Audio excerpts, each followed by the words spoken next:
नमस्कार, आप देख रहे हैं न्यूज़ 80 और मैं हूं आपके साथ शिवानी शर्मा। उत्तर प्रदेश की राजनीति, मौसम, किसान, अदालत और बड़ी प्रशासनिक खबरों के साथ हाजिर है आज की 15 फटाफट बड़ी खबरें। तो चलिए शुरू करते हैं आज का सुपरफास्ट बुलेटिन।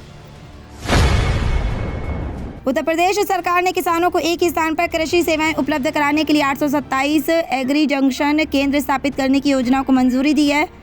प्रशिक्षित कृषि उद्यमी स्वावलंबन योजना के तहत ये केंद्र ब्लॉक और तहसील मुख्यालयों पर खोले जाएंगे। संचालन कृषि स्नातक युवाओं को सौंपा जाएगा, जिससे रोजगार के अवसर भी बढ़ेंगे। केंद्रों पर बीज, उर्वरक, कीटनाशक, मृदा परीक्षण, कृषि यंत्र किराए, मरम्मत और बाजार जानकारी जैसी सुविधाएं मिलेंगी। प्रति केंद्र 4.22 लाख रुपए लागत है, जिसमें ऋण और अनुदान शामिल होगा।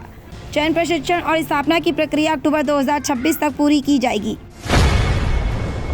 उत्तर प्रदेश में कैनक्यूस 2027 इंडिया की तैयारी शुरू हो गई है, जिसमें पहली बार डिजिटल स्वगणना की सुविधा दी गई है। 7 मई से 21 मई तक लोग घर बैठे ऑनलाइन फॉर्म भर सकेंगे। इस प्रक्रिया में H से शुरू होने वाली 11 अंकों की SEID बेहद महत्वपूर्ण होगी, जिसे सुरक्षित रखना जरूरी है। यह OTP नहीं बल्कि सत्यापन की मुख्य कुंजी है। 22 मई से गणना कर्मी घर घर जाकर जानकारी सत्यापित करेंगे। जनगणना में डिजिटल मैप, AI और एन्क्रिप्शन तकनीक का उपयोग होगा, जिससे डेटा सुरक्षित और तेजी से उपलब्ध हो सकेगा।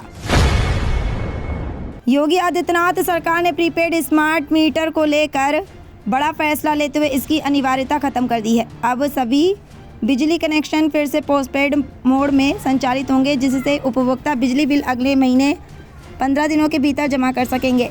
पहले से प्रीपेड में बदले गए करोड़ों कनेक्शन भी पोस्टपेड में लौटाए जाएंगे। 30 अप्रैल तक के बकाये बिल को 10 किस्तों में जमा करने की सुविधा दी गई है। तकनीकी शिकायतों और उपभोक्ता विरोध के बाद ये निर्णय लिया गया है, जिससे आम लोगों को राहत मिलेगी और बिल भुगतान प्रक्रिया पहले जैसी आसान हो जाएगी। योगी आदित्यनाथ ने प्रदेश में आंधी, बारिश और आकाशीय बिजली से हुई जनहानि पर गंभीरता दिखाते हुए अधिकारियों को 24 घंटे के भीतर मुआवजा देने के निर्देश दिए हैं। उन्होंने मृतकों के परिजनों के प्रति संवेदना व्यक्त की और घायलों के त्वरित इलाज पर जोर दिया। जिलाधिकारी को फील्ड में रहकर राहत व बचाव कार्यों की निगरानी करने और लापरवाही न बरतने को कहा गया है। मौसम विभाग ने अगले 24 घंटों में खराब मौसम की चेतावनी दी है, जिसके तहत प्रशासन अलर्ट पर है और लोगों को सुरक्षित रहने की सलाह दी गई है।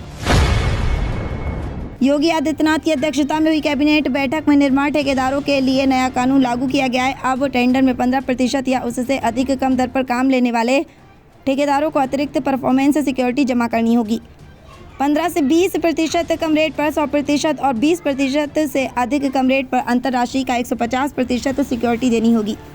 सरकार पुराने और चल रहे कार्यों की गुणवत्ता की भी जांच कराएगी। इस फैसले का उद्देश्य घटिया निर्माण पर रोक लगाकर सड़कों, पुलों और भवनों की गुणवत्ता में सुधार लाना है। उत्तर प्रदेश में पंचायत चुनाव से पहले ग्राम प्रधानों के खातों के सीज होने और चुनाव में देरी को लेकर विवाद बढ़ गया है। कई प्रधानों का आरोप है कि बिना ठोस जांच के खाते फ्रीज किए जा रहे हैं, जिससे गांवों के विकास कार्य प्रभावित हो रहे हैं। इस बीच चुनाव तिथियों की घोषणा न होने से असमंजस बना हुआ है। सूत्रों के अनुसार 26 मई के बाद प्रधानों का कार्यकाल बढ़ाने के संकेत नहीं है। ऐसे में प्रशासनिक अधिकारियों की नियुक्ति संभव है। योगी आदित्यनाथ सरकार पर अब स्थिति स्पष्ट करने और समाधान निकालने का दबाव बढ़ रहा है। योगी आदित्यनाथ सरकार के पंजीकृत निर्माण श्रमिकों की बेटियों के विवाह के लिए 85,000 रुपये की सहायता देने की घोषणा की है। यह लाभ कन्या विवाह सहायता योजना उत्तर प्रदेश के तहत मिलेगा। योजना के अंतर्गत 26 जून को सामूहिक विवाह समारोह आयोजित होगा। पात्र श्रमिक जिनकी सदस्यता 1 वर्ष पूरी कर चुकी है, ऑनलाइन पोर्टल या जन सुविधा केंद्रों के माध्यम से आवेदन कर सकते हैं। लाभ के लिए आयु, आधार सत्यापन और कार्य प्रमाण पत्र सहित आवश्यक दस्तावेज अनिवार्य हैं। ये सुविधा अधिकतम 2 संतानों तक सीमित रहेगी। अखिलेश यादव ने 2027 उत्तर प्रदेश विधानसभा चुनाव में महिलाओं को 33% आरक्षण लागू करने की मांग की है। उन्होंने नरेंद्र मोदी सरकार से स्पष्ट समय सीमा तय करने को कहा, अन्यथा महिलाओं के हितों के खिलाफ होने का आरोप लगाया। सपा प्रमुख ने कहा कि उनका पीडीए गठजोड़ महिला आरक्षण के पक्ष में है और इसे बड़ा जन आंदोलन बनाया जाएगा।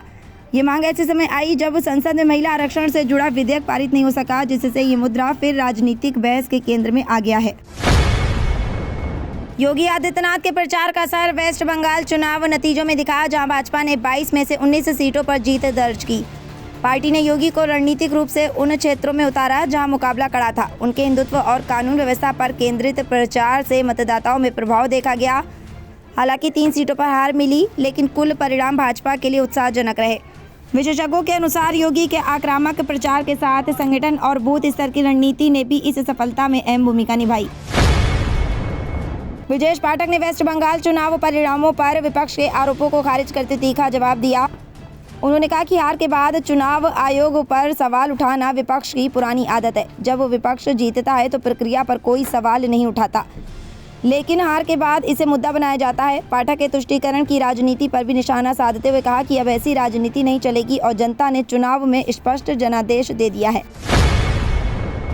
अखिलेश यादव ने उत्तर प्रदेश में स्मार्ट मीटर प्रीपेड व्यवस्था खत्म किए जाने पर योगी आदित्यनाथ सरकार पर हमला बोला। उन्होंने इसे जनता की जीत बताते हुए सरकार को दम्भी करार दिया और कहा कि प्रीपेड सिस्टम के जरिए कथित रूप से ज़्यादा बिल वसूले गए।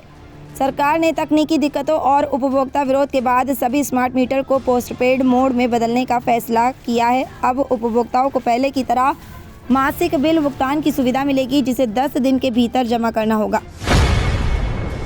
ओम प्रकाश राजभर ने अखिलेश यादव पर निशाना साधते हुए वेस्ट बंगाल चुनाव परिणामों के बाद तीखी टिप्पणी की है। उन्होंने कहा कि अखिलेश जिस भी दल या नेता का समर्थन करते हैं उसे हार का सामना करना पड़ता है और उन्होंने 2027 में भी सपा की हार की भविष्यवाणी कर दी। राजभर ने अखिलेश पर समिति जनाधार का आरोप लगाया। वहीं अखिलेश ने चुनाव प्रक्रिया और प्रशासन पर सवाल उठाते हुए इसे लोकतंत्र के लिए चिंताजनक बताया। इस बयानबाजी से यूपी की राजनीति में सियासी तापमान और बढ़ गया है। आजम खान और उनके बेटे अब्दुल्ला आजम खान से जुड़े 2 पैन कार्ड मामले में सजा बढ़ाने की अपील पर 15 मई को सुनवाई होगी।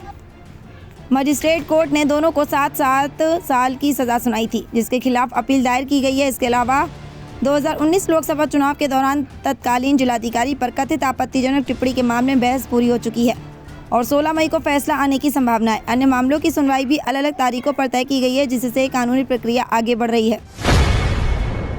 योगी आदित्यनाथ ने गोरखपुर में आयोजित शिक्षा मित्र सम्मान समारोह में प्रदेश के करीब 1.43 लाख शिक्षा मित्रों के लिए बड़ा ऐलान किया। अब उनका मानदेय 10,000 से बढ़ाकर 18,000 रुपये कर दिया गया है, जो अप्रैल से लागू है। साथ ही 5 लाख रुपए तक की कैशलेस स्वास्थ्य सुविधा और 10 लाख रुपए तक का दुर्घटना बीमा कवर भी देने की घोषणा हुई। सरकार ने स्कूल चलो अभियान को मजबूत करने और बच्चों की उपस्थिति बढ़ाने पर भी जोर दिया। मुख्यमंत्री ने कहा कि शिक्षा व्यवस्था को मजबूत करना राष्ट्र निर्माण का आधार है। और 6 मई 2026 को पश्चिमी उत्तर प्रदेश में मौसम मुख्य रूप से गर्म और आंशिक रूप से बादलों वाला रहने की संभावना है। मेरठ में तापमान लगभग 37 डिग्री सेल्सियस तक जा सकता है और मौसम सामान्यतः शुष्क रहेगा। गाजियाबाद और नोएडा में गर्मी के साथ हल्के बादल और कहीं कहीं बूंदाबांदी संभव है। आगरा से तेज़ गर्मी 38 से 40 डिग्री सेल्सियस और सूखा मौसम रहेगा। मुजफ्फरनगर में उमस और आंशिक बादल रह सकते हैं, जबकि बरेली में हल्की बारिश या आंधी की संभावना बनी रहती है। कुल मिलाकर तापमान 35 से 40 डिग्री सेल्सियस के बीच रहेगा। तो ये थी आज की 15 फटाफट खबरें। अगर आपको वीडियो पसंद आया तो वीडियो को लाइक, शेयर व कमेंट जरूर करें। धन्यवाद।